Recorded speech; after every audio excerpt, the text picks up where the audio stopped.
Students, कैसे हैं आप लोग। चलिए आज हम लोग टिश्यू चैप्टर के एनिमल टिश्यू में कनेक्टिव टिश्यू और नर्वस टिश्यू के बारे में जानते हैं। First of all we are discuss connective tissue. Question here, what is connective tissue? Those tissue which connects two adjacent organ or system with each other are called connective tissue.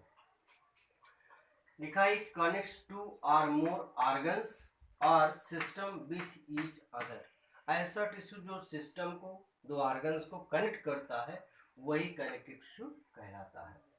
Bone, blood, ligaments, adipose tissue, tendon, etc are the example of connective tissue.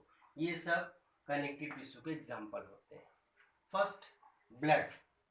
Blood क्या है? Blood is a fluid connective tissue.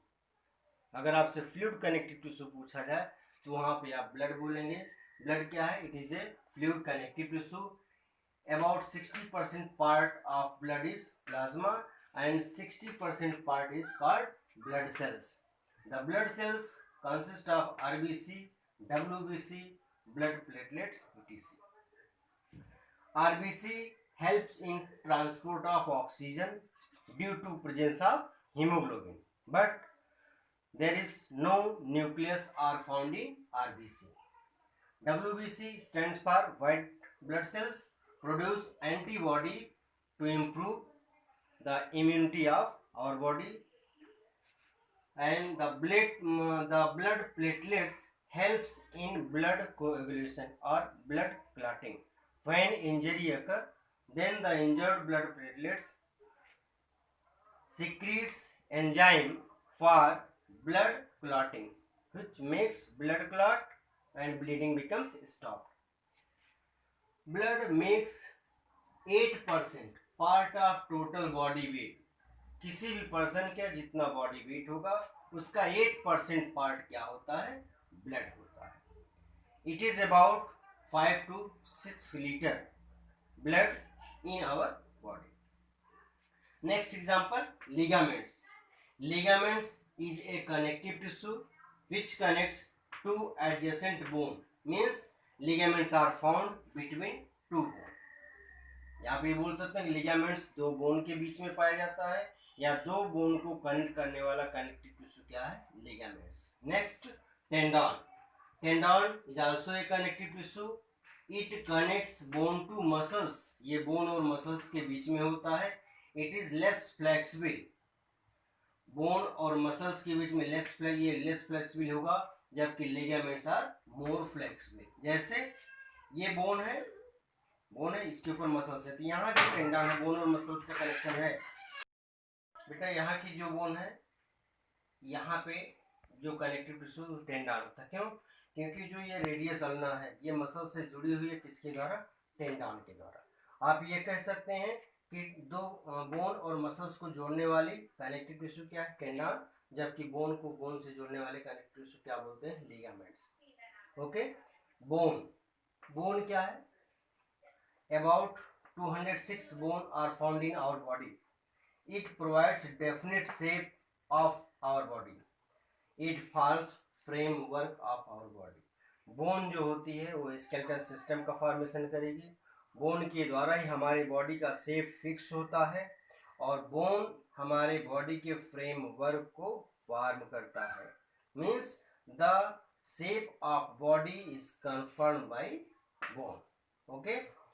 Bone भी क्या है? Connective tissue. Next, areolar tissue. Areolar tissue are found between skin and muscles. Means it joints skin with muscles. Sometimes it also found around the blood vessels and nerves. It fill the cavity between skin and muscles. Adipose tissue are found just below the skin.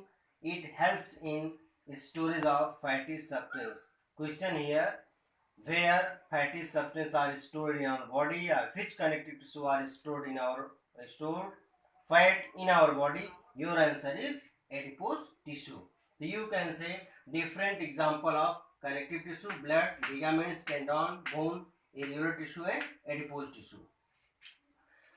अगर आपसे function पूछा जाए what is the function of connective tissue, तो आप इन सब का function बता सकते हैं। जो फंक्शन ब्लड का, लिगामेंट्स का, टेंडन का, बोन का, एरियोलर टिश्यू का, एडिपोज टिश्यू का होगा, वही फंक्शन आप कनेक्टिव टिश्यू में लिख सकते हैं। ओके, अब आइए हम लोग नर्वस टिश्यू के बारे में जानकारी करते हैं। ये नर्वस टिश्यू का स्ट्रक्चर है एक नर्व सेल का, न्यूरॉन का। Neuron is also called nerve cell. But अभी नर्वस टिश्यू के बारे में जानते हैं क्या है। लिखा है it is also called coordinating tissue. Nervous tissue is also called coordinating tissue because it coordinates the body in response to changes in environment. It consists of nerve cell or neuron. Means nerve cell is the unit of nervous tissue. Nerve cell is the largest cell of our body. एक ये neuron का structure है nerve cell का। Nerve cell largest cell होती है, ये dendrite part है। This is the cytoplasm और neuroplasm. This is the nucleus.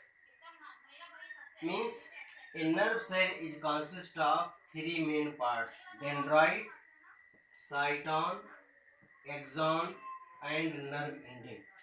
These are main three parts. Dendrite are fibrous, branched, elongated structure which receives stimulus from environment or from sensory neuron. The dendrites transmit impulses towards cyton where nucleus are present. They from cyton the nucleus are reaches into the axon. Axon is the largest part of nerve cell. Cyton is the wider part of nerve cell. The axon transmit impulses from cyton to nerve ending. When impulses are reaches in nerve ending, then the impulse are transferred from one neuron to another neuron. Okay, the axon is also covered with myelin sheath where Schwann cells are present. The myelin sheath provides impermeability to the neuron. When myelin sheath are present, then we are called myelinated neuron. Where if myelin sheath are not found, they are called non-myelinated neuron. Okay, तो बेटा एक neuron से दूसरे neuron के बीच में जो gapping होती है उसको हम सिनेप्स बोलते हैं, और सिनेप्स के थ्रू जो इम्पल्स का ट्रांसमिशन होता है उसको हम सिनेप्टिक ट्रांसमिशन बोलते हैं। ओके, तो ये एक न्यूरॉन का स्ट्रक्चर होता है। जो माइलिनेटेड न्यूरॉन होता है उसकी अपेक्षा नॉन माइलिनेटेड न्यूरॉन के द्वारा इम्पल्स के ट्रांसमिशन की रेट स्लो होती है। क्यों? क्योंकि इसमें माइलिनेटेड न्यूरॉन में इम्पल्स ट्रांसमिशन जंपिंग के थ्रू होता है, क्योंकि जितनी दूर पे माइलिन शीथ होगी यहाँ पे वो जंप कर जाएगा, सीधे ट्रेवल नहीं करेगा। लेकिन if myelin sheath are absent, अगर माइलिन शीथ नहीं है तो जो इम्पल्स है सीधे ट्रेवल कर जाएगा नर्व एंडिंग के पास, और यहाँ पे दूसरा न्यूरॉन लगा होता है। यही हम क्या बोलते हैं, इसको बोलते हैं बेटा सिनेप्स। ये चीज क्या है? सिनेप्स या सिनेप्टिक क्लेफ्ट है। ओके, अब जो नर्व सेल होती है या न्यूरॉन होता है कितनी टाइप के होते हैं ये आप पढ़ सकते हैं। 3 टाइप्स के होते हैं। एक होता है सेंसरी न्यूरॉन, सेकंड होता है मोटर न्यूरॉन, और थर्ड होता है मिक्स्ड न्यूरॉन। सेंसरी न्यूरॉन सबसे पहले इम्पल्स को रिसीव करता है। जैसे कहीं चोट लगती है या कोई केमिकल हमारे बॉडी से टच होता है तो वो इम्पल्स, केमिकल इम्पल्स का जो ट्रांसमिशन होगा सबसे पहले सेंसरी न्यूरॉन क्या करेगी, इसको रिसीव करेगी। Sensory neuron receives impulses from environment and transmit it towards the central nervous system. Means nervous tissue are forms our central nervous system. They are found in our brain. Motor neuron receives impulses from central nervous system and transmit it towards effective organ. Okay, The motor neuron or mixed neuron or interstitial neuron connects sensory neuron with motor neuron. तो जो mixed neuron होता है वो sensory neuron को motor neuron से जोड़ने का काम करता है, जिसके कारण हमारे बॉडी में कोऑर्डिनेशन और कंट्रोल का सिस्टम जो है वो चलता रहता है. आप ये बोल सकते हैं कि नर्वस सिस्टम और helps in control and coordination in our body. Nervous tissue is not found in plants. Okay, ये आपका नर्वस टिश्यू हो गया. इसको आप पढ़िए. जो भी आपको प्रॉब्लम है आप कमेंट्स बॉक्स में दे सकते हैं, हम उसका रिप्लाई करेंगे. Okay, thank you.